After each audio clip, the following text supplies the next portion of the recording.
بسم اللہ الرحمن الرحیم۔ السلام علیکم۔ اسے کہتے ہیں اصل استاد۔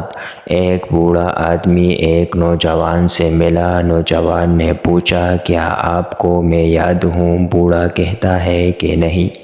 پھر نوجوان نے اسے بتایا کہ وہ اس کا طالب علم تھا۔ استاد نے پوچھا، تم کیا کرتے ہو؟ نوجوان نے جواب دیا، میں ایک استاد ہوں۔ بہت خوب، میری طرح؟ بوڑھے نے پوچھا۔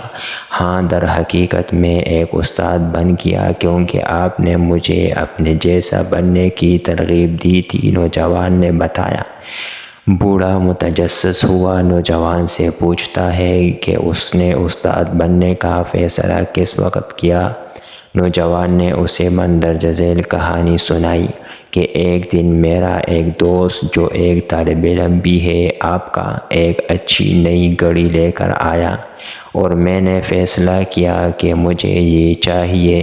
میں نے اسے چوری کیا، میں نے اس کی جیب سے نکالا۔ تھوڑی دیر بعد میرے دوست نے دیکھا کہ اس کی گھڑی غائب ہے اور فوراً ہمارے استاد سے شکایت کی جو آپ تھے۔ پھر آپ نے کلاس سے مخاطب ہو کر کہا، اس طالب علم کی گھڑی آج کلاس کے دوران چوری ہو گئی، جس نے بھی چوری کی ہے پلیز واپس کر دو۔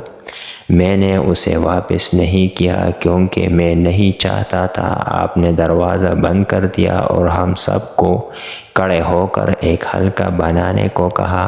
آپ ایک ایک کر کے ہماری جیبیں تلاش کرتے رہے جب تک گھڑی نہ مل گئی، تاہم آپ نے ہمیں اپنی آنکھیں بند کرنے کو کہا کیونکہ آپ صرف اس وقت اس کی گھڑی تلاش کریں گے جب ہم سب آنکھیں بند کر لیں گے۔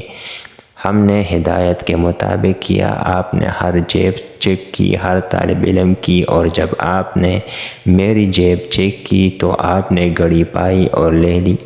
اس کے باوجود آپ سب کی جیبیں تلاش کرتے رہے اور جب آپ کا کام ہو گیا تو آپ نے کہا کہ آنکھیں کھولو، ہمارے پاس گھڑی ہے۔ آپ نے مجھے نہیں بتایا اور آپ نے کبھی اس واقعہ کا ذکر نہیں کیا۔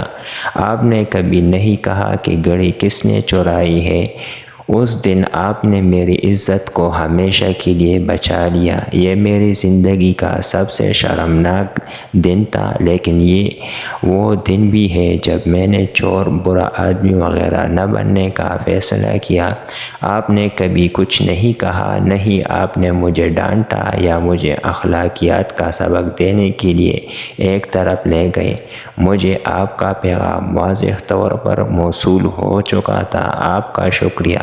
میں سمجھ گیا کہ ایک حقیقی معلم کو کیا کرنے کی ضرورت ہے۔ کیا آپ کو یہ واقعہ یاد ہے پروفیسر؟ بوڑھے پروفیسر نے جواب دیا، ہاں۔